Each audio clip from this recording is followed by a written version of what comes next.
സുഹൃത്തുക്കളെ, വേദങ്ങളും യാഗങ്ങളും എന്നുള്ളൊരു വിഷയമാണ് നമ്മളിത്തവണ ഉദ്ദേശിച്ചിരുന്നത്. അതിൽ യാഗം എന്നുള്ള ഒരു 2 ഭാഗമായി പറയാനും മാത്രം ദീർഘമായ ഒരു വിഷയമാണ് വാസ്തവത്തിൽ. അപ്പോൾ അതിൽ യാഗങ്ങളുടെ ഭാഗം സോമയാഗം, സത്യവും മിഥ്യയും എന്ന ഒരു വിഷയം കഴിഞ്ഞ ഞായറാഴ്ച കോഴിക്കോട് പറയുണ്ടായി. ചിലരെങ്കിലും അത് അവിടെ വന്ന് കാണുമെന്ന് വിചാരിക്കണം. അതുകൊണ്ട് ആ ഒരു ആവർത്തനം കഴിവതും കുറച്ചുകൊണ്ട് ആ വിഷയത്തിലെ കുറച്ച് ഭാഗങ്ങൾ മാത്രമേ നമുക്ക് ഈ വേദങ്ങളെക്കുറിച്ച് പറയേണ്ടത് ആവശ്യം വരുന്നുള്ളൂ. ആ ഭാഗം മാത്രം ഉൾപ്പെടുത്തി പ്രധാനമായിട്ട് വേദങ്ങളെക്കുറിച്ചുള്ള ഒരു ആധുനിക വീക്ഷണം എന്നാണ് ഇന്ന് പറയാമെന്ന് വിചാരിക്കുന്നത്. ആധുനിക വീക്ഷണം എന്ന് ഞാൻ ബോധപൂർവം പ്രയോഗിച്ചതാണ്. കേരളത്തിൽ ഇന്ന് ആധുനികതയെ, ജ്ഞാനോദയത്തെ തള്ളിപ്പറയുക എന്നതാണ് നിലവിലുള്ള ബൗദ്ധിക ഫാഷൻ. നമ്മുടെ ജനകീയ ശാസ്ത്ര പ്രസ്ഥാനം പോലും ആധുനികതയെ തള്ളിക്കളയുന്ന, വിമർശിക്കുന്ന ഗ്രന്ഥങ്ങൾക്കാണെന്ന് പ്രാധാന്യം കൊടുക്കുന്നത്. ആധുനികതയെയും ജ്ഞാനോദയത്തെയും വിമർശിക്കുന്ന ബൗദ്ധിക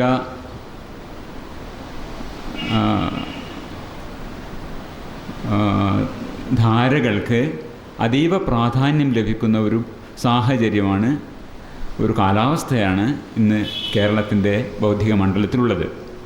അതുകൊണ്ട് തന്നെ ബോധപൂർവമാണ് ഒരു ആധുനിക വീക്ഷണം എന്ന് പ്രയോഗിച്ചത്. വേദങ്ങളെക്കുറിച്ച് ധാരാളം കേൾക്കുന്ന ഒരു കാലമാണ്. എന്താണെന്ന് പലർക്കും അറിഞ്ഞുകൊണ്ടല്ലെങ്കിലും വളരെ വ്യാപകമായി വേദങ്ങൾ കുറിച്ചുള്ള ഒരുപാട് പ്രചരണങ്ങൾ നടന്നുകൊണ്ടിരിക്കുന്ന കാലത്താണ് നമ്മൾ കഴിയുന്നത്. നമ്മളെ സംബന്ധിച്ച് ഞാൻ വിചാരിക്കുന്നത് ഇവിടെ കൂടിയിരിക്കുന്ന ആൾക്കാരിൽ വലിയൊരു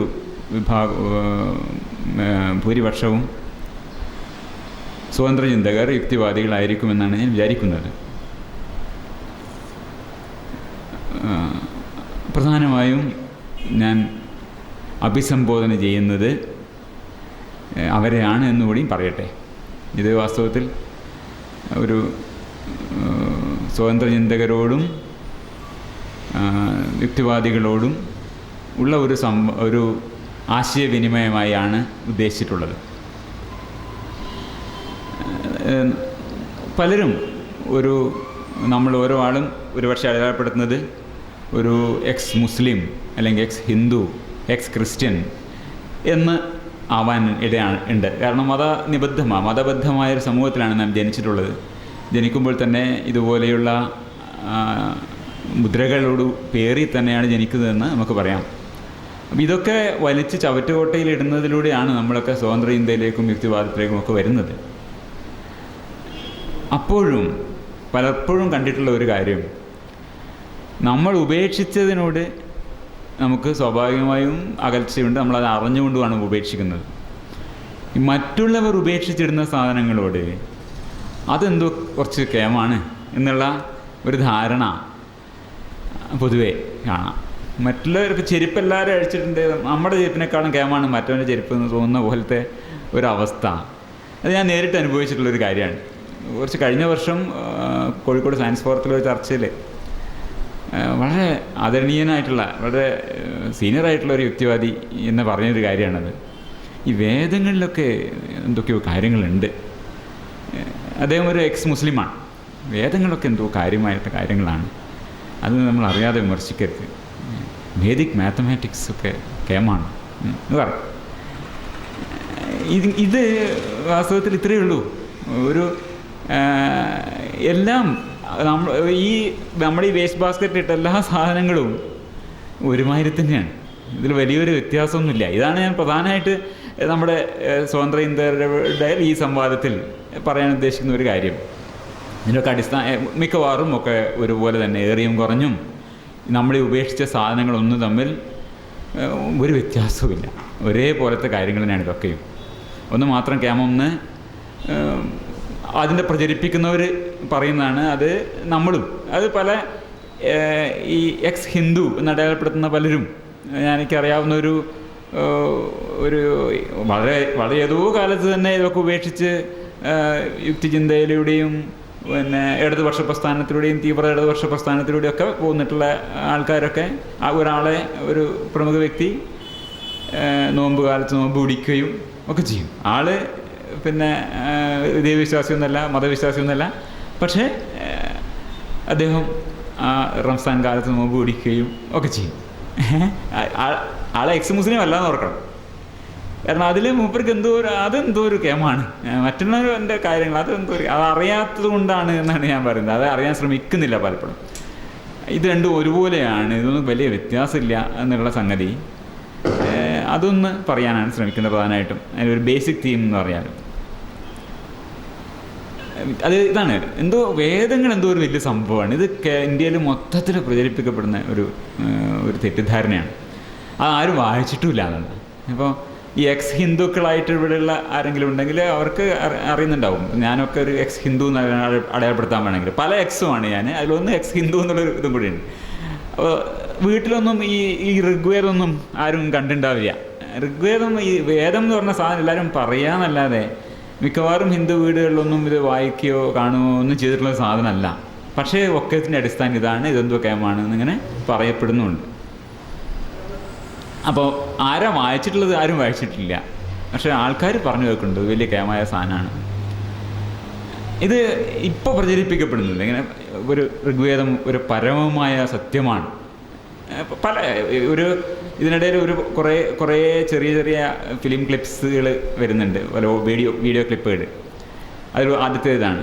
അതായത് വേദത്തെക്കുറിച്ച് നടക്കുന്ന വിവിധ പ്രചരണങ്ങളെ ഇടയ്ക്കിടെ ഞാൻ പരിചയപ്പെടുത്തും. അതിനെ അതത് സ്ഥലത്ത് തന്നെ കുറച്ചൊന്ന് വിമർശിക്കാനും ശ്രമിക്കുന്നുണ്ട്. അറിവ്, ജ്ഞാനയോഗം, പരമമായ സത്യം, ജീവിതത്തിൽ പ്രപഞ്ചത്തെക്കുറിച്ച്, രാഷ്ട്രത്തെക്കുറിച്ച്, സമൂഹത്തെക്കുറിച്ച്, കുടുംബത്തെക്കുറിച്ച്, ശരീരത്തെക്കുറിച്ച്, മനസ്സിനെക്കുറിച്ച് ഒന്നുകൂടി റിവേഴ്സ് പറയാം.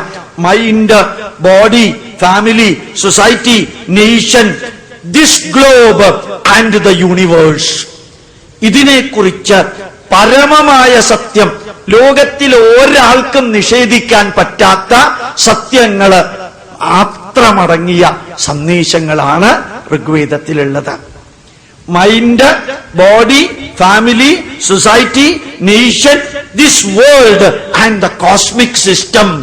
വിശ്വതശ്ചക്ഷുരുത വിശ്വതോ മുഖോ വിശ്വതോ ബാഹുരുത വിശ്വതസ്പാദം തം ബാഹുഭ്യാം നമാതി സമ്പദത്രൈഹി. കേരളത്തിൽ വളരെ പരിചിതനായ ഒരു വേദപ്രചാരകനാണ് ഇദ്ദേഹം. വലിയ വിദ്യാഭ്യാസ യോഗ്യതയൊക്കെയുള്ള മനുഷ്യനാണ്. അദ്ദേഹം ഒരു ഫാർമസ്യൂട്ടിക്കൽ കെമിസ്ട്രിയിൽ PhD ഒക്കെയുള്ള അദ്ദേഹമാണ്. കേരളത്തിൽ അങ്ങോളം ഇങ്ങോളം നമ്മുടെ ഈ മീറ്റിംഗ് പോലെയൊന്നുമല്ല. അദ്ദേഹത്തിൻ്റെ മീറ്റിങ്ങുകളുടെ വീഡിയോ കണ്ടു കഴിഞ്ഞാൽ നമ്മൾ അമ്പരന്ന് പോകും. ആയിരക്കണക്കിന് ജനങ്ങളാണ് തടിച്ചുകൂടി കേൾക്കാൻ നിൽക്കുന്നത്. വശങ്ങളിൽ ഈ ഹോളൊക്കെ ആണെങ്കിൽ ഇവിടെയൊന്നും ആൾക്ക് നിൽക്കാൻ പറ്റില്ല. ജനലിനകത്തൂടെ ആൾക്കാർ എത്തി നോക്കണ്ട, അത്രയും ആൾക്കാരുണ്ട്. നമ്മളെ ഈ സ്വതന്ത്ര ചിന്ത, യുക്തിവാദം എന്നൊക്കെ പറയുമ്പോൾ ഒരു 15 ആണുങ്ങളും ഒരു 1.5 സ്ത്രീകളും ഒക്കെ ആയിട്ടുള്ള ചെറിയ മീറ്റിങ്ങുകളാണ്. അവിടെ അങ്ങനെയല്ല. അവരുടെയൊക്കെ മീറ്റിങ്ങുകൾ എന്ന് പറഞ്ഞിട്ടുണ്ടെങ്കിലും 1000ങ്ങളും 10000ങ്ങളും സ്ത്രീകളും ഒക്കെ ഇങ്ങനെ കസേരങ്ങനെ അടുപ്പിച്ചിട്ട് ഇങ്ങനെ തീപ്പെട്ടിക്കുള്ളി അടിക്കുക വലിക്കുന്ന ആൾക്കാർ കേൾക്കുന്ന സാധനങ്ങളാണ് ഇത്. ഈ രീതിയിലാണ് കേരളത്തിൽ ജ്ഞാനോദയ വിരുദ്ധ, ആധുനികതാ വിരുദ്ധ പ്രചരണങ്ങൾ വിവിധ ഭാഗത്ത് നിന്ന് നടക്കുന്നത്. ഞാൻ ആദ്യം തുടങ്ങിയത് ആധുനിക വീക്ഷണം എന്ന് പറഞ്ഞതുകൊണ്ടാണ്. ആധുനികതയെ, ജ്ഞാനോദയത്തെ എതിർക്കുന്ന ശക്തികൾ, പഴയ ശക്തികളും പുതിയ ശക്തികളും വിവിധ ഭാഗങ്ങളിൽ നിന്ന് ഉയർന്നു വരുന്ന കേരളമാണ്. അപ്പോൾ അദ്ദേഹം പറഞ്ഞു വന്നത് ഋഗ്വേദം പരമമായ സത്യമാണ്. അത് ഉദ്ധരിച്ചത് പക്ഷേ വേദത്തിലെ വരികളല്ല, ഉപനിഷത്തിലെ വരികളാണ്. നാരായണോപനിഷത്തിലേത്. അതവിടെ ഇരിക്കട്ടെ. ഇതിൽ ഈ പറഞ്ഞ ചിത്രം പ്രപഞ്ച ചിത്രമാണ് എന്ന് അദ്ദേഹം പറയണ്ടായി. അതാണ് കോസ്മിക് സിസ്റ്റമാണ്. എന്താണ് ഈ കോസ്മിക് സിസ്റ്റം? ഇത് ഋഗ്വേദത്തിലുണ്ട്. ഈ പറഞ്ഞ കോസ്മിക് സിസ്റ്റം എന്താണെന്നുള്ളത്. അതായത് ഈ പുരുഷൻ എന്നത് 1000 മുഖങ്ങളും 1000 കണ്ണുകളും 1000 കാലുകളുമായി ഈ പ്രപഞ്ചം മൊത്തം വ്യാപിച്ചു നിൽക്കുന്ന ഒന്നായിട്ടാണ് പുരുഷ സങ്കല്പം. ഇതാണ് ആ കോസ്മിക് സിസ്റ്റത്തിനെ കുറിച്ചുള്ള സങ്കല്പം. മനസ്സിൽ നിന്നാണ്, ഈ വിരാട് പുരുഷൻ്റെ മനസ്സിൽ നിന്നാണ് ചന്ദ്രൻ ഉണ്ടായത്, കണ്ണുകളിൽ നിന്നാണ് സൂര്യൻ ഉണ്ടായത്, അദ്ദേഹത്തിൻ്റെ വായിൽ നിന്നാണ് ഇന്ദ്രനും അഗ്നിയും ഉണ്ടായത്, അദ്ദേഹത്തിൻ്റെ ശ്വാസത്തിൽ നിന്നാണ് വായു ഉണ്ടായത്, മുഖത്ത് നിന്ന് ബ്രാഹ്മണനും, കൈകളിൽ നിന്ന് ക്ഷത്രിയനും, തുടകളിൽ നിന്ന് വൈശ്യനും, കാലുകളിൽ നിന്ന് ശൂദ്രനുമുണ്ടായി. ഇത് ഋഗ്വേദത്തിൽ മാത്രമേ എല്ലാ വേദങ്ങളിലും പറയുന്ന പുരുഷ സൂക്തം എന്ന് പറഞ്ഞിട്ടുള്ള വേദമന്ത്രത്തിൻ്റെ ആശയമാണ്. ഇത് ഇന്ന് കേരളത്തിൽ പലപാട് ആവർത്തിക്കപ്പെടുന്നുണ്ട്. ഇത് വേറൊരു ഡോക്ടറേറ്റുള്ള മനുഷ്യൻ എഴുതിയ പുസ്തകമാണ്. ഞാൻ പലതരത്തിലും ആവർത്തിച്ചുള്ള പുസ്തകമാണിത്. അനുഷ്ഠാന വിജ്ഞാനകോശം PhD ഫിസിക്സിലുള്ള മനുഷ്യൻ എഴുതിയിട്ടുള്ള. ഇതാണ് കേരളത്തിൻ്റെ അവസ്ഥ. അപ്പോൾ അദ്ദേഹം പറയുന്നതാണ്, ഋഗ്വേദത്തിലെ പ്രസിദ്ധമായ പുരുഷ സൂക്തം അനേക കോടി നക്ഷത്രങ്ങളും ഗ്രഹങ്ങളും അടങ്ങിയ ഈ മഹാപ്രപഞ്ചത്തെക്കുറിച്ചുള്ള പ്രതീകാത്മകമായ വർണ്ണനയാണെന്ന് പല പണ്ഡിതന്മാരും അഭിപ്രായപ്പെട്ടിട്ടുണ്ട്. ഞാൻ പറഞ്ഞില്ലേ, എണ്ണമറ്റ മുഖങ്ങളോടും കണ്ണുകളോടും കൂടിയതും. ഇത് പല ദിക്കിൽ ആവർത്തിക്കപ്പെടുന്ന ഒരു വേദിക് തീമാണ്. അതിന് വേദാനന്തരമുണ്ടായ കൃതികളിലൊക്കെയും ഇത് പലപാട് ആവർത്തിക്കപ്പെട്ടതാണ്. അതിലൊരു ദിക്കെന്നാണ് അദ്ദേഹം വേദം എന്ന് പറഞ്ഞ് ഉദ്ധരിച്ചിട്ടുണ്ടായത്, നാരായണോപനിഷത്ത്. പ്രപഞ്ച സൃഷ്ടിയെക്കുറിച്ചുള്ള ഇത് പറയാണ്, ഈ സംഗതിയാണെന്ന് ആവർത്തിക്കപ്പെടുന്നത്. പ്രപഞ്ച സൃഷ്ടിയെക്കുറിച്ചുള്ള ഭാരതീയ സിദ്ധാന്തം ലോകത്തിലെ മറ്റൊരു സൃഷ്ടി സിദ്ധാന്തങ്ങളെക്കാളും സൂക്ഷ്മവും അർത്ഥവത്തുമാണ്. ഇതൊക്കെ വലിയ ശാസ്ത്രമാണ് എന്നാണ് പറഞ്ഞു വരുന്നത്. അത് ബിഗ് ബാങ് സിദ്ധാന്തം ഇതിലാണ്. നിർഗുണമായ ചൈതന്യത്തിലുണ്ടായ ശക്തിയുടെ ആദ്യമായ ചലനമാണ് നാദവിസ്ഫോടം, വികസിക്കുകയും ചുരുങ്ങുകയും ചെയ്യുന്ന പ്രപഞ്ച പ്രതിഭാസം. ഇങ്ങനെയൊക്കെ പറഞ്ഞിട്ട് ഇത്തരത്തിലുള്ള ദിവ്യജ്ഞാനത്തിൽ കൂടി ഋഷീശ്വരന്മാർക്ക് വെളിപ്പെട്ട വേദങ്ങളിൽ സകല ദർശനങ്ങളും വിജ്ഞാനങ്ങളും അടങ്ങിയിരിക്കുന്നു. ഇതാണ് പ്രചരിപ്പിക്കപ്പെടുന്ന പ്രപഞ്ച ചിത്രവും ശാസ്ത്രം എന്നൊക്കെ വേദങ്ങളിലുണ്ടെന്ന് പറഞ്ഞിട്ട് ഒരു സ്വഭാവം നമ്മൾ കാണിക്കാം. പരമമായ സത്യം, ഇതാണ് പരമമായ സത്യം എന്നാണ് പറയുന്നത്. ശാസ്ത്രം ഒരിക്കലും ഒരു പരമമായ സത്യം എന്ന് പറയാറില്ല. എല്ലാ ശാസ്ത്ര സത്യങ്ങളും താൽക്കാലികമാണ്. ഇന്ന് നമ്മുടെ അറിവ് വെച്ചുകൊണ്ട് ഇതാണ് യാഥാർത്ഥ്യത്തോട് കുറച്ചുകൂടി അടുത്ത് നിൽക്കുന്ന ഒരു ചിത്രമെന്ന് നമ്മൾ കരുതുന്നു. നാളെ അത് റിവൈസ് ചെയ്യപ്പെടാം. അങ്ങനെ താൽക്കാലികമായ സത്യങ്ങൾ മാത്രമാണ് ഇപ്പോൾ ശാസ്ത്രത്തിൻ്റെ വഴി. ഇവരുടെ വഴി അതല്ല, ഇവരുടെ പരമമായ സത്യമാണെന്നാണ് പറയുന്നത്. പക്ഷെ അത് ഓരോ തവണയും പരമമായ സത്യം മാറി മാറി വരും. ഇവിടെ ബിഗ് ബാങ് ആണ് ഇപ്പോഴത്തെ സിദ്ധാന്തമെങ്കിൽ അതനുസരിച്ചിട്ടായിരിക്കും പരമമായ സത്യം. അത് കഴിഞ്ഞിട്ട് വേറൊന്ന് വന്നു കഴിഞ്ഞാൽ അതാവും സിദ്ധാന്തം. അപ്പോൾ നമ്മൾ പറയുന്നത് ഇതേ പുരുഷ സൂക്തം എന്നതാണ് ഇന്ത്യയിൽ ലോകത്തെ ഏറ്റവും മനുഷ്യവിരുദ്ധമായ ഒരു പ്രസ്ഥാനം എന്ന് പറയുന്നത് ഇന്ത്യയിലെ ജാതി വ്യവസ്ഥയാണ്. അതിൻ്റെ അടിസ്ഥാനം, അതിൻ്റെ ഒരു താത്വിക അടിസ്ഥാനം ഈ പുരുഷ സൂക്തത്തിലാണ് കിടക്കുന്നത്. അവസരത്തിൽ എന്നുവെച്ചാൽ പുരുഷ സൂക്തം വിശ്വസിച്ചുകൊണ്ടെന്നല്ല പറയുന്നത്. ഈ പുരുഷ സൂക്തത്തിലൂടെ പ്രതിപാദിക്കപ്പെടുന്ന ഒരു കോസ്മോ പൊളിറ്റിക് വീക്ഷണമുണ്ട്. എന്ന് പറഞ്ഞാൽ പ്രപഞ്ചത്തെയും മനുഷ്യലോകത്തെയും പരസ്പരം ഇഴുകി ചേർത്തുകൊണ്ട് കാണുന്ന ഒരു രീതിയുണ്ട്. ശാസ്ത്രത്തിൻ്റെ രീതി ഇത് രണ്ടും വേർതിരിക്കാനുള്ളതാണ്. കോസ്മോസിൻ്റെ കാര്യം വേറെ, പോളിസിൻ്റെ കാര്യം വേറെ. എന്ന് പറഞ്ഞാൽ പ്രപഞ്ചത്തിൻ്റെ നിയമങ്ങൾ വേറെ, മനുഷ്യ സമൂഹത്തിൻ്റെയും നമ്മുടെ ധാർമ്മികതയുടെ നമ്മുടെ നൈതികതയുടെയും നിയമങ്ങൾ നാം സൃഷ്ടിക്കുന്നതാണ്. അവിടെ നമുക്ക് ചോയ്സ് ഉണ്ട്, നമുക്ക് തീരുമാനിക്കാം. ധാർമ്മികത എന്നത് നമ്മുടെ മാത്രം തീരുമാനമാണ്. നൈതികത എന്നത് മറ്റുള്ളവരോട് എങ്ങനെ പെരുമാറണം എന്നുള്ള കാര്യം, നമ്മുടെ പരസ്പര ബന്ധങ്ങൾ എങ്ങനെയായിരിക്കണം എന്നുള്ള കാര്യം, ഇതൊക്കെയും നമ്മുടെ ചോയ്സിന് സാധ്യതകളുള്ള, നമ്മുടെ തിരഞ്ഞെടുപ്പുകൾക്ക് സാധ്യതയുള്ള ഒരു റിലം ഓഫ് ചോയ്സാണ്. മറ്റേ പ്രപഞ്ച നിയമങ്ങളുടെ കാര്യത്തിലാവട്ടെ, പ്രപഞ്ചം ഈ ലോകത്തിൻ്റെ നടത്തിപ്പ് എങ്ങനെയാണ്, പ്രപഞ്ചം എങ്ങനെ പ്രവർത്തിക്കുന്നു, ഇതിൽ നമുക്ക് റോളില്ല, അത് ചോയ്സില്ല. ഇത് രണ്ടും വേർതിരിച്ചറിയാന്നുള്ള ശാസ്ത്രത്തിൻ്റെ രീതി. പഴയ രീതി അങ്ങനെയല്ല, പഴയ ഇതൊക്കെ ഒന്നിച്ചാണ്. അപ്പോൾ പ്രപഞ്ചം ഇങ്ങനെയാണ്, അവിടെ ഈ രീതിയിലുള്ള പ്രപഞ്ചത്തിൻ്റെ ഘടനയിൽ തന്നെ ഈ രീതിയിലുള്ള ഹയറാർക്കി, ഉച്ചനീചത്വം അടങ്ങിയിരിക്കുന്നു എന്ന ഒരു അടിസ്ഥാന ധാരണ എല്ലാത്തിലും ബ്രാഹ്മണ ക്ഷത്രിയ ശൂദ്ര കാണാം, വൈശ്യ ശൂദ്ര കാണാം. ഈ രീതിയിലുള്ള ഒരു ഹയറാർക്കിയലായിട്ടുള്ള ലോകവീക്ഷണമാണ് ഇന്ത്യയിലെ ജാതി വ്യവസ്ഥയുടെ സൈദ്ധാന്തികമായ അടിത്തറ എന്ന് നമ്മൾ ഓർക്കാതിരുന്നിട്ട് കാര്യമില്ല. ഇന്നും ഒരു MP കുറിച്ച് ഒരു പറഞ്ഞ നേരിട്ട് കേടാണ്, എന്തായാലും സാറേ അവനൊരു പൊലയനല്ലേ, 2012 കേൾക്കുന്ന എന്തായാലും പൊലയനല്ലേ. ചില ആൾക്കാർ, ചില ജോലിക്കാർ ചില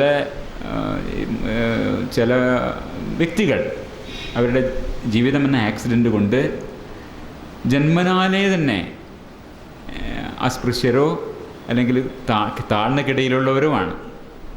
ഇതൊരു അടിസ്ഥാനമായിട്ടുള്ളൊരു നമ്മൾ പറയുന്ന ഹൈന്ദവ ധാരണയാണ്. ചിലതരം ജോലികൾ, ചിലതരം ഭക്ഷണങ്ങൾ, ചില സോക്കോൾഡ് ജാതികൾ, ഇതൊക്കെ ഇൻഫീരിയറാണ്, മോശമാണ്. ചിലത് മെച്ചപ്പെട്ടതാണ്. കാളനും തമ്മിലുള്ളൊരു പ്രശ്നം ഒരിക്കലുണ്ടായിരുന്നു. കാള മോശവും കാളൻ നല്ലതുമാവുന്നത്, ഇതൊക്കെ അടിസ്ഥാനപരമായിട്ട് ഈ ഒരു ഹൈറാർക്കിക്കൽ ധാരണയാണ്. ചില ഭക്ഷണങ്ങൾ, ചില ജോലികൾ, ചില ജന്മങ്ങളൊക്കെ മോശമാണെന്നുള്ള അടിസ്ഥാനമായ ധാരണയാണ്. ഇവിടെയാണ് അംബേദ്കർ പറയുന്നത് ഈ ശാസ്ത്രങ്ങളിലെ വിശ്വാസം നശിപ്പിക്കാതെ ഇന്ത്യക്ക് രക്ഷയില്ല എന്ന് പറയുന്നത്. അതാണ് അടിസ്ഥാനമായിട്ടുള്ള കാര്യം. അപ്പോൾ ഈ ജാതി വ്യവസ്ഥയുടെ അടിസ്ഥാന ന്യായീകരണമാണ് പുരുഷ സൂക്തം. ഇത് പറയുമ്പോൾ ആരാ പുരുഷ സൂക്തം വായിച്ചിട്ടുള്ളത് എന്ന് വെച്ചിട്ട് കാര്യമില്ല. അതല്ല, പുരുഷ സൂക്തം വായിച്ച് മനസ്സിലാക്കി ഓ അത് ശരി, നാളെ മുതൽ നമുക്ക് ഈ ശൂദ്രന്മാരൊക്കെ കാലുമെന്നാണ് തീരുമാനിച്ചിടാന്നുള്ളതല്ല. അത് സൂചിപ്പിക്കുന്നത് ഇന്ത്യയുടെ പൊതുബോധത്തിൽ സഹസ്രാബ്ദങ്ങളായി ഇന്ത്യയുടെ ഹൈന്ദവരുടെ ശൂദ്രങ്ങളെ അടിഞ്ഞു കിടക്കുന്ന ഈ ഉച്ചനീചത്വ മനോഭാവമാണെന്നുള്ളതാണ്. ഇത് നല്ല വെളിവായിട്ട് ഒരു കാശി ബ്രാഹ്മണൻ പറയണത് നമുക്ക് കാണാം. तो पहली बात हम अपना परिचय दे दें आपको। मेरा नाम बड़ू प्रसाद शर्मा शास्त्री है। मैं स्वामी करपात्री जी महाराज का शिष्य हूँ और ये जो तुलसी मानस मंदिर है इसका मैं अधीक्षक हूँ और काशी के जो विद्वानों की मंडली है श्री काशी विद्वत परिषद का मैं महामंत्री हूँ। उसके बाद शास्त्र को आधार मानने वाला होने के नाते मैं कट्टर हिंदू ब्राह्मण हूँ, छुआछूत जात पात मानता हूँ।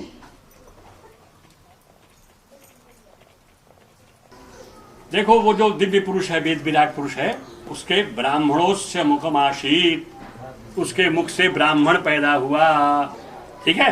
बाहु राजन्यः, बाहु से क्षत्रिय, ऊरु तदस्य जनवैश्यः, पेट से यहाँ ये जो स्थान है ना, यहाँ से वैश्य पैदा हुआ। पदभ्याम ശാസ്ത്രദൃഷ്ടിയിലൂടെ വീക്ഷിക്കണം. ശാസ്ത്രം എന്നാണ് അദ്ദേഹം ആഗ്രഹിക്കുന്നത്. അത് നമ്മുടെ ശാസ്ത്രം എന്നുള്ള വാക്കിനുള്ള ഒരു ദുരിതമാണ്. ശാസ്ത്രം എന്നാൽ ശാസിക്കപ്പെട്ടത് എന്നാണ് പഴയ അർത്ഥം. മലയാളത്തിൽ നമുക്ക് ശാസ്ത്രം തന്നതും സന്യാസം തന്നതും ഒക്കെ ബ്രിട്ടീഷുകാരാണ്. അപ്പോൾ ഈ വാക്ക്, സയൻസ് എന്ന വാക്ക് വന്നപ്പോൾ അതിനൊരു നമ്മുടെ ഭാഷാവാരിയത്തു നിന്ന് ഉണ്ടായ വാക്കാണ് ഈ ശാസ്ത്രം എന്നുള്ളത്. അപ്പോൾ അതിൻ്റെ ശരിയായെന്ന് വെച്ചാൽ അത് നടപ്പിലുണ്ടായിരുന്ന അർത്ഥം ശാസിക്കപ്പെട്ടതെന്നാണ്. എന്താണോ ശാസിക്കപ്പെട്ടത് അതാണ് ശാസ്ത്രം. നമ്മൾ സയൻസിനും കൂടിയും ആ വാക്ക് ഉപയോഗിച്ചു എന്നുള്ളതുകൊണ്ടാണ് ഈ കൺഫ്യൂഷൻ വരുന്നത്. അദ്ദേഹം പറഞ്ഞത് ശാസ്ത്രത്തിൻ്റെ കണ്ണുകളിലൂടെ വേണം നമ്മൾ കാണാൻ. ശാസ്ത്രം എന്താണ് പറയുന്നത്? ശൂദ്രൻ കാലുമേന്നുണ്ടായതാണ്, സർവൻ്റാണെന്നാണ് പറയുന്നത്. അപ്പോൾ അതാണ് ഇത് ഋഗ്വേദത്തിലുള്ള കാര്യമാണ്. ഇതിങ്ങനെ തുറന്ന് പറയുന്നവർ കുറച്ച് കുറയും. ഇപ്പോൾ നേരത്തെ നമ്മൾ ഈ ഭയങ്കരമായ കോസ്മിക് സിസ്റ്റം എന്നൊക്കെ പറയുമ്പോൾ അദ്ദേഹം ഇതിലിങ്ങനെ ഒരു വാചകമുണ്ട് എന്ന് അവിടെ പറയുന്നില്ല. ഇതിനെ വലിയ എന്തോ ഒരു പ്രപഞ്ച സിദ്ധാന്തമായാണ് അവതരിപ്പിക്കുന്നത് എന്നുള്ളതാണ്. ഈ രീതിയിലാണ് തിരിദ്ധരിക്കപ്പെടുന്നത്. ഇതിൻ്റെ അടുത്ത വരിയിൽ പറയുന്നത് കാര്യം വലിയൊരു മനുഷ്യവിരുദ്ധമായ ഒരു വ്യവസ്ഥക്ക് വഴിതെളിയിച്ച ഒരു കാവ്യഭാവനയാണ്. നമ്മൾ ഈ ഭാവനയൊന്നും കുറ്റം പറയേണ്ടതില്ല, അതൊക്കെ കാലത്തിൻ്റെ കാവ്യഭാവനകളാണ്. പക്ഷേ ഈ കാവ്യഭാവനകളെ സത്യമെന്ന് നനച്ച് ഇത് ഒരു പ്രത്യയശാസ്ത്രമായി ഉൾക്കൊള്ളപ്പെടുകയും അത് അതീവ മനുഷ്യവിരുദ്ധമായ ഒരു വ്യവസ്ഥക്ക് വഴിയൊരുക്കുകയും ചെയ്ത ഒരു സമൂഹത്തിലാണ് നമ്മൾ ജീവിക്കുന്നത്. അതുകൊണ്ട് നമ്മളിതിനെ വിമർശനാത്മകമായി കാണേണ്ടതുണ്ട്. അല്ലെങ്കിൽ ഈ പഴയ കഥകളും പഴയ കവിതകളൊക്കെ നമുക്ക് കേവലം കവിതകളായി കാണാൻ കഴിയുമായിരുന്നെങ്കിൽ ഒരു പ്രശ്നവുമില്ല. അങ്ങനെ സാധിക്കുന്നില്ല എന്നാണ് പ്രശ്നം.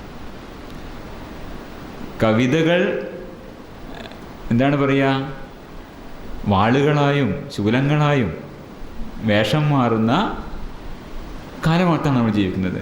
അതുകൊണ്ടാണ് പ്രശ്നം.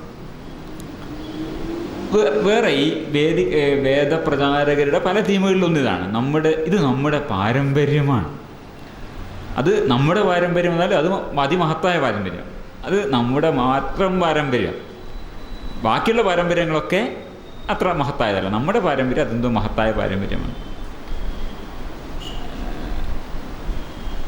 നമ്മുടെ തന്നെ വീടുകളിലെ കുട്ടികളോട് അവരുടെ സ്കൂളുകളിൽ നിന്നൊക്കെ അവരുടെ വിദ്യാഭ്യാസം 10 വർഷം 12 വർഷം കഴിഞ്ഞ കുട്ടികളോട് ചോദിച്ച എല്ലാവരും വലിയൊരു ഭൂരിഭാഷവും ഞാൻ സംസാരിച്ചിട്ടുള്ളവരൊക്കെ ധരിച്ചിരിക്കുന്നു. കുട്ടികൾ ഞാൻ പറയുക, നമ്മുടെ ഇന്ത്യൻ പാരമ്പര്യം എന്തുകൊണ്ടോ ലോകത്തെ ഏറ്റവും മഹത്തായ പാരമ്പര്യമാണ്.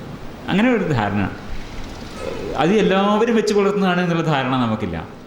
അങ്ങനെ ബോധപൂർവമോ അബോധപൂർവമായോ നമ്മുടെ കുട്ടികൾ ഒരു 12 വർഷത്തെ സ്കൂളിങ് കഴിയുമ്പോഴേക്കും ലോകത്തെ ഏറ്റവും മഹത്തായ പാരമ്പര്യം നമ്മുടെയാണ് എന്ന് വിമർശനരഹിതമായി വിശ്വസിക്കുന്ന ഒരവസ്ഥ ഉണ്ട്. ഇതത്ര നല്ല കാര്യമല്ല വാസ്തവത്തിൽ. ഇത് ഋഗ്വേദം, ഇത് വേൾഡ് ഹെറിറ്റേജ് എന്നാണ് അദ്ദേഹം പറയുക. കേട്ടു നോക്കാം. നമ്മുടെ മാത്രം പാരമ്പര്യം അതിമഹത്തരമെന്നാണ്. അനാദിയായ വേദം, അപൗരുഷേയമായ വേദം, മന്ത്രദ്രഷ്ടാക്കൾ എഴുതിയ വേദം, ശാസ്ത്രവും ആത്മീയതയും ചേർന്ന വേദം, അതിനകത്ത് അറിവിന്റെ കൂടാരങ്ങളുള്ള വേദം ഋഗ്വേദം. ആ ഋഗ്വേദം ഇത്രയും ഗംഭീരായിട്ട് ലോകം സ്വീകരിക്കുന്നു. ഓർമ്മിക്ക, ഋഗ്വേദത്തെ 4 വേദങ്ങളെയും കഴിഞ്ഞ വർഷമാണ് യുനെസ്കോ വേൾഡ് ഹെറിറ്റേജ് ആയിട്ട് അംഗീകരിച്ചത്. യുനെസ്കോയില് 2 ഹിന്ദുക്കളെ ഉദ്യോഗസ്ഥരായിട്ടുള്ളൂ ഞാൻ മനസ്സിലാക്കിയെടുത്തോളം. ബാക്കി മുഴുവനും ക്രിസ്ത്യാനികളാ, മുസ്ലിങ്ങൾ അവിടെ ഇല്ല. യുനെസ്കോയിൽ 2 ഹിന്ദുക്കള്, ബാക്കി മുഴുവനും ക്രിസ്ത്യാനികളാ. ക്രിസ്ത്യാനികളാ തീരുമാനിച്ചത് വേദത്തെ വേൾഡ് ഹെറിറ്റേജ് ആയിട്ട് സ്വീകരിക്കണമെന്ന്, അംഗീകരിക്കണമെന്ന്. ഇടയ്ക്ക് ഒന്നുകൂടി പറഞ്ഞേക്കട്ടെ, ബൈബിള് വേൾഡ് ഹെറിറ്റേജ് അല്ല, ഖുർആൻ വേൾഡ് ഹെറിറ്റേജ് അല്ല, വേദത്തെ ആ വേൾഡ് ഹെറിറ്റേജ് ആക്കിയിരിക്കുന്നത്. ഖുർആൻ വേൾഡ് ഹെറിറ്റേജ് അല്ല, ബൈബിൾ വേൾഡ് ഹെറിറ്റേജ് അല്ല, വേദങ്ങൾ മാത്രമാണ് വേൾഡ് ഹെറിറ്റേജ്. ഇതെല്ലാവരും പറയുന്നത്, എല്ലാ മതക്കാരും. നമ്മുടെ ഖുർആൻ്റെ ആൾക്കാരോട് ചോദിച്ചു കഴിഞ്ഞാൽ ഇത് മാത്രമാണ്, ബാക്കിയൊക്കെ നാലാകിട്ടാണ്. ബൈബിളുകാരോട് പറഞ്ഞു അതന്നെ, ഇത്രയേ ഉള്ളൂ എന്ന് മനസ്സിലാക്കാൻ പക്ഷെ നമുക്ക് പറ്റില്ല. അതാണ് തമാശ. ഇത് നമ്മുടെ ദേശീയ പാരമ്പര്യമാണ്. ഈ ഋഗ്വേദം എന്നത് എന്തോ അധികം. അപ്പോൾ നമ്മൾ യുനെസ്കോൻ്റെ വെബ്സൈറ്റിൽ പോയി നോക്കിക്കഴിഞ്ഞാൽ ഇതെന്താണ് ഈ വേൾഡ് ഹെറിറ്റേജ് എന്നുകൊണ്ട് ഉദ്ദേശിക്കുന്നത്? ഇതൊക്കെ ഇതാണ് ഈ യുക്തിരഹിതമായ വിശ്വാസങ്ങളെ ഖണ്ഡിക്കുക, യുക്തിയുക്തമായ അറിവിനെ പരത്തുക എന്നുള്ളതാണ് നമ്മൾ ഈ സംസാരിക്കുന്നതിൻ്റെ ഒക്കെ ഉദ്ദേശം.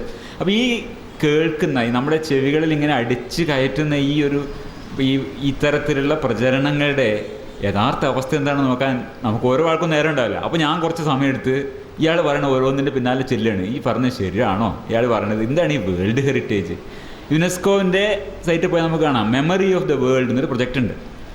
അത് ലോകത്തിലുള്ള വിവിധമായ ലോകത്തിൻ്റെ ഓർമ്മ എന്ന നിലയിൽ ഇങ്ങനെ അവർ വിലയിരുത്തിയിട്ടുണ്ട്, ആ രീതി ലിസ്റ്റപ്പെടുത്തിയിട്ടുണ്ട്. മെമ്മറി ഓഫ് ദ വേൾഡ് അതിലൊന്നാണ് ഋഗ്വേദം, സംശയമൊന്നുമില്ല. 2007 ഭണ്ഡാർക്കർ ഓറിയൻ്റൽ റിസർച്ച് ഇൻസ്റ്റിറ്റ്യൂട്ടിൻ്റെ, അതാണ് ചിത്രം കാണാൻ നോക്കാം അവിടെ, ഭണ്ഡാർക്കർ ഓറിയൻ്റൽ റിസർച്ച് ഇൻസ്റ്റിറ്റ്യൂട്ടിലെ ഋഗ്വേദ ആ സൈഡിൽ കാണാം.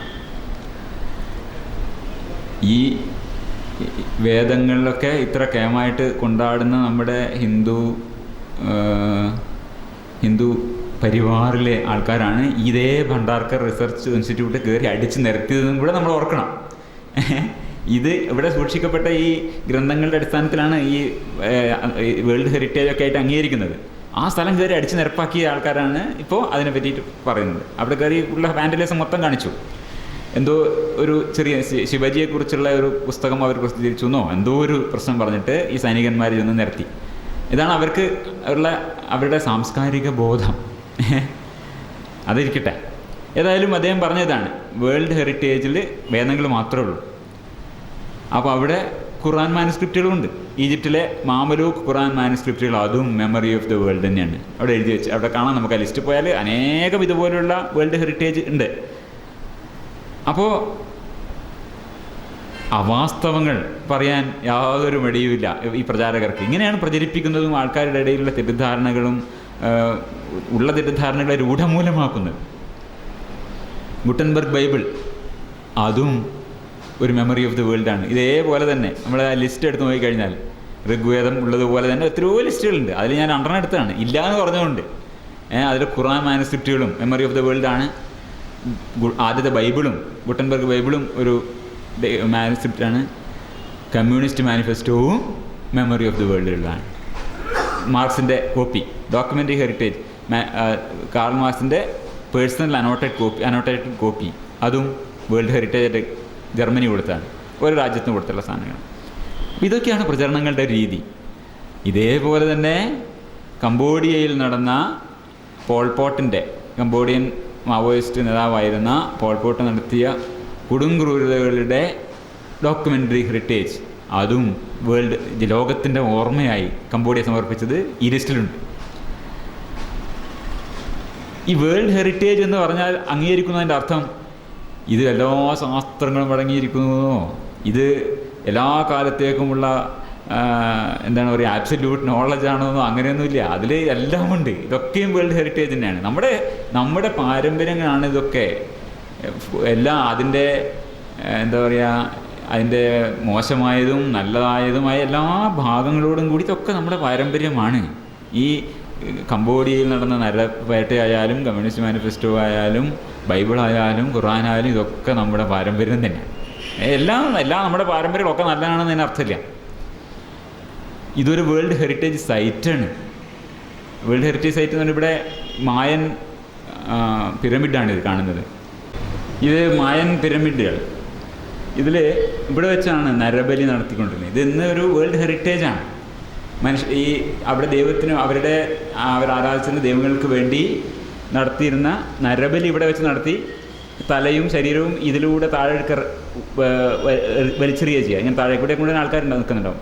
വലിയൊരു ഉത്സവത്തിൻ്റെ ഭാഗമായിട്ട് നമ്മളന്ന് കോഴിക്കോട് ഇതിൻ്റെ ഒരു വീഡിയോ കാണിച്ചിട്ടുണ്ടായിരുന്നു, ഈ ഇതിൻ്റെ.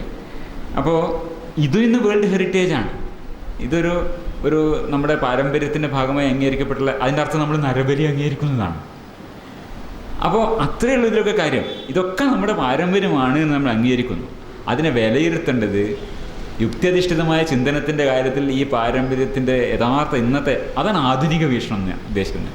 ഈ പാരമ്പര്യത്തെയൊക്കെ നിർവികാരമായും നിസ്സങ്കോചമായും വീക്ഷിക്കാനും വിമർശിക്കാനും നമുക്ക് സാധിക്കണം. അതാണ് ആധുനികമായ വീക്ഷണം എന്ന് പറയുന്നത്. ഇത് അതേപോലെ ഇതൊക്കെ എൻ്റെ പാരമ്പര്യമാണ് എന്ന് പറയുന്നത് കേമായി കൊണ്ടാടുക എന്നുള്ളത് അതല്ല ആധുനിക മനോഭാവം, അത് ആധുനിക പൂർവ്വ മനോഭാവമാണ്.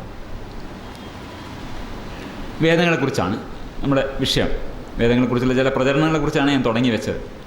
ഈ വേദങ്ങൾ എന്നത് ആരാണ് എഴുതിയത്, എപ്പോഴാണ് എഴുതിയത്? എഴുതാന്ന് വെച്ചാൽ എഴുതി വെക്കുകയല്ല, ഇതൊക്കെ ഓറൽ ട്രഡീഷനാണ്. ഇങ്ങനെ പറഞ്ഞ് അന്ന് എഴുത്തൊന്നും വരുന്നതിന് മുമ്പാണിത് വന്നിട്ടുള്ളത്, എഴുതി വെച്ചിട്ടല്ല. ഇതൊക്കെ ഓർമ്മയിലൂടെ, അതായത് സ്മൃതി എന്നാണല്ലോ പറയുന്നത്. അപ്പോൾ പറഞ്ഞ് ഒരാളുടെ നിന്ന് വേറെ അച്ഛനിൽ നിന്ന് മകനിലേക്ക് ഇങ്ങനെ പകർന്ന് ഒരു ഓറൽ ട്രഡീഷനായി വന്നിട്ടുള്ളതാണ്.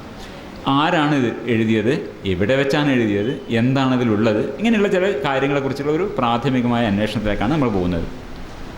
യുക്തിയുഗത്തിൻ്റെ ഈ ലക്കം, ജനുവരി ലക്കം നിങ്ങൾ കണ്ടിരിക്കും, ഫെബ്രുവരി ലക്കം നിങ്ങൾ കണ്ടിട്ടുണ്ടാവും.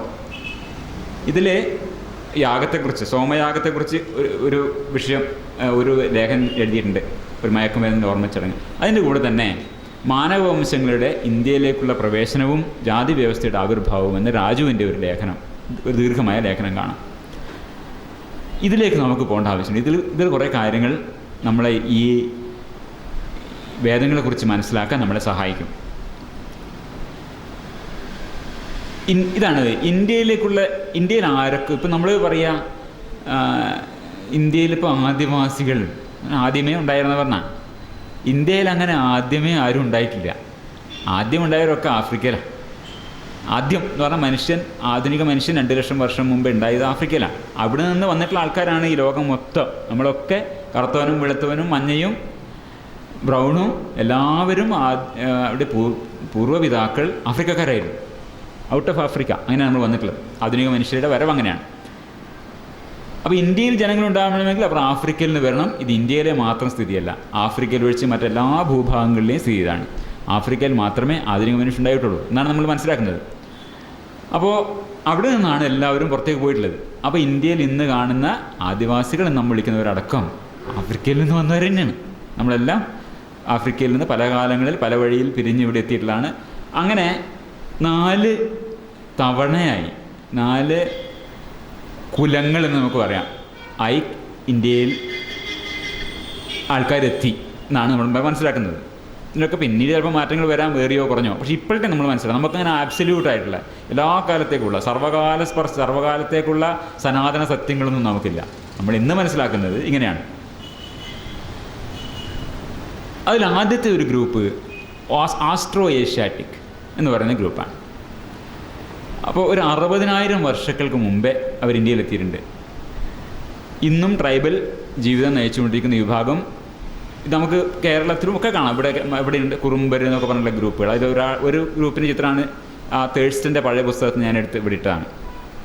കുറുമ്പർ എന്നുള്ള ഈ രീതിയിലുള്ള ആദിവാസികൾ അവരാണ് ഇന്ത്യയുടെ നമ്മൾ ഏറ്റവും ആദ്യമായി ഇവിടെ വന്നിട്ടുള്ള ആൾക്കാർ. 60,000 കൊല്ലങ്ങൾക്ക് മുമ്പേ ഇവിടെ എത്തിയെന്നാണ് വിചാരിക്കുന്നത്. Austro Asiatic people. വേദം അവരുടേതല്ല. രണ്ടാമത് വന്നത് ടിബറ്റോ ബർമൻ വിഭാഗക്കാർ. അപ്പോൾ ഈ അരുണാചൽ പ്രദേശ്, മിസോറാം, മേഘാലയ, ത്രിപുര, നാഗാലാൻഡ്, സിക്കിം, ആസാം അവിടെയുള്ള ആൾക്കാർ ചിത്രം കാണാം. രണ്ടാമത്തെ ഗ്രൂപ്പ് ടിബറ്റോ ബർമൻ. അവരുടേതുമല്ല വേദം. അവരുടെ പാരമ്പര്യമല്ല, സാംസ്കാരിക പാരമ്പര്യമല്ല. പിന്നെയുള്ളത് ദ്രവീഡിയൻസ്. കുറേയൊക്കെ നമ്മളൊരു മിക്സഡ് ആയിട്ടുള്ള ആൾക്കാരാണ്. എന്തായിരുന്നാലും ഇന്ന് നമുക്ക് കൃത്യമായി ഇവരാണ് അങ്ങനെ പറയാൻ നിവൃത്തിയില്ലെങ്കിലും പൊതുവേ പറഞ്ഞാൽ ദ്രാവിഡന്മാർ ആരും തന്നെ എല്ലാം കുറേ കലർപ്പുകളൊക്കെ വന്നു കഴിഞ്ഞതിൽ പൊതുവേ പറഞ്ഞാൽ നരവംശാസ്ത്രപരമായി മൂന്നാമത്തെ ആൾക്കാർ ദ്രാവിഡന്മാർ എന്ന് പറയാം. ഈ ദ്രാവിഡന്മാരുടേതാണ് സിന്ധു നദീതട നാഗരികത. നമ്മൾ ആ വന്ന ഓർഡറിലാണ് പറയുന്നത്. ആദ്യം വന്നത് ആസ്ട്രോ ഏഷ്യാറ്റിക് ആൾക്കാർ, അത് കഴിഞ്ഞിട്ട് ടിബറ്റോ ബർമൻ ആൾക്കാർ വന്നു, അത് കഴിഞ്ഞിട്ട് ദ്രാവിഡന്മാർ വന്നു. ദ്രാവിഡന്മാർ ഇന്ന് ഇന്ത്യയുടെ ഈ ഭാഗങ്ങളിലാണുള്ളത്. തെക്കൻ ഭാഗങ്ങളിൽ ആന്ധ്ര, കർണാടകം, തമിഴ്നാട്, കേരളം എന്നുള്ള സ്ഥലങ്ങളിലാണ് ഇന്ന് ദ്രാവിഡന്മാരുള്ളത്. നേരത്തെ സിന്ധു നദീതട നാഗരികതയൊക്കെ അവിടെയൊക്കെ ഉണ്ടായിരുന്ന ദ്രാവിഡന്മാർ. പിന്നീട് അവർ തെക്കോട്ട് മാറുകയാണ് ചെയ്തത്.